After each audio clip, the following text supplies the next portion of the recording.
வணக்கம், எல்லோரும் எப்படி இருக்கீங்க?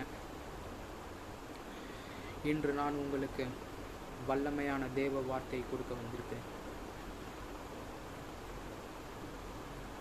எரேமியா 29ஆம் அதிகாரம் 11ஆம் வசனம் சொல்லுகிறது, நான் உங்களுக்காக நினைக்கிற எண்ணங்களை நான் அறிவேன் என்று கர்த்தர் சொல்லுகிறார்.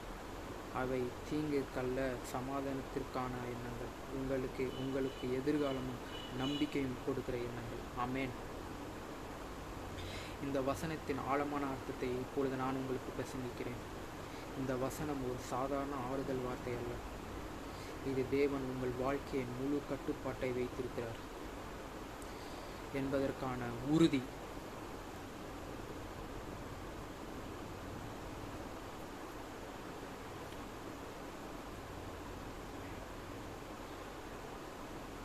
தேவன் உங்களை பார்த்து சொல்லுகிறார், நான் உங்களுக்காக நினைக்கிற எண்ணங்களை நான் அறிவேன். மனிதர்கள் தனது நாளையை கூட முழுமையாக அறிய முடியாது. ஆனால் தேவன் உங்கள் வாழ்க்கையின் ஆரம்பம் முதல் முடிவு வரை எல்லாவற்றையும் அறிவார். ஆமென். நீங்கள் குழப்பத்தில் இருக்கலாம், ஆனால் தேவன் குழப்பத்தில் இல்லை. ஆமென். அவை தீங்கிற்கல்ல, சமாதானத்திற்கான எண்ணங்கள். சில நேரங்கள் நம்முடைய வாழ்க்கையில் நடக்கும் கஷ்டங்களை பார்த்து ஏன் இது எனக்கு என்று கேட்கிறோம். உண்மைதானே? ஆனால் உண்மை என்னவென்றால், தேவன் எதையும் தீங்காக திட்டமிடவில்லை. அவர் அனுமதிக்கும் ஒவ்வொரு சூழ்நிலையும் உங்களை உயர்த்துவதற்கான ஒரு செயல்முறை. ஆமென். கஷ்டம் என்பது தண்டனை அல்ல, அது தயாரிப்பு. ஆமென். உங்களுக்கு எதிர்காலமும் நம்பிக்கையும் கொடுக்கிற எண்ணங்கள். ஆமென்.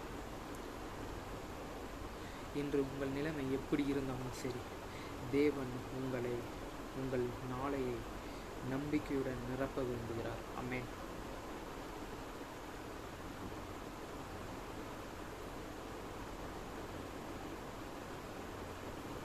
நீங்கள் முடிவு என்று நினைக்கும் இடம் தேவன் தொடக்கம் செய்கிற இடம். ஆமென். முக்கியமான உண்மையும் ரகசியத்தும் இப்பொழுது நான் உங்களுக்கு சொல்லுகிறேன். தேவன் உங்கள் வாழ்க்கையை திட்டமிட்டிருக்கிறார். ஆமென். அந்த திட்டம் நல்லது. அந்த திட்டம் உங்களை நம்பிக்கையுடன் நிறைக்கும். ஆமென்.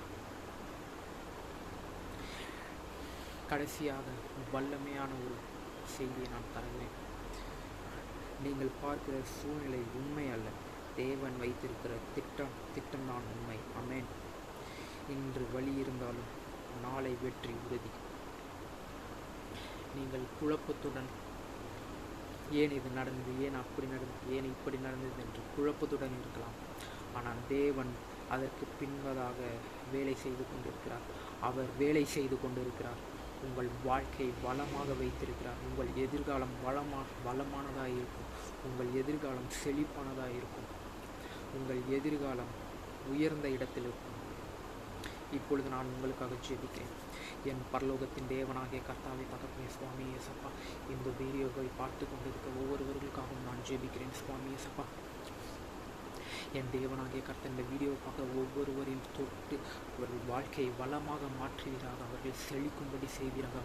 அவர்கள் எதிர்காலம் வளமானதாக இருக்கும்படி செய்வீராக. அவர்கள் எதிர்காலம் உன்னுடைய கரங்களில் இருக்கிறது. சுவாமி இயேசப்பா, அவர்களுடைய எதிர்காலத்தை நீர் இந்த காணொலியை பார்த்து கொண்டு இருக்கிறவர்களுடைய எதிர்காலத்தை வளமாக வைப்பீராக. இயேசு கிறிஸ்துவின் இன்ப நாமத்தில் ஜெபிக்கிறேன் எங்கள் ஜீவனுள்ள நல்ல பிதாவே. ஆமென், ஆமென், ஆமென்.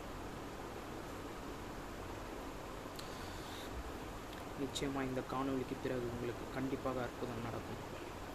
விசுவாசத்துடன் இருங்கள். விசுவாசத்தால் ஆமென் என்று கமெண்டில் டைப் பண்ணுங்கள். ஆமென். நன்றி.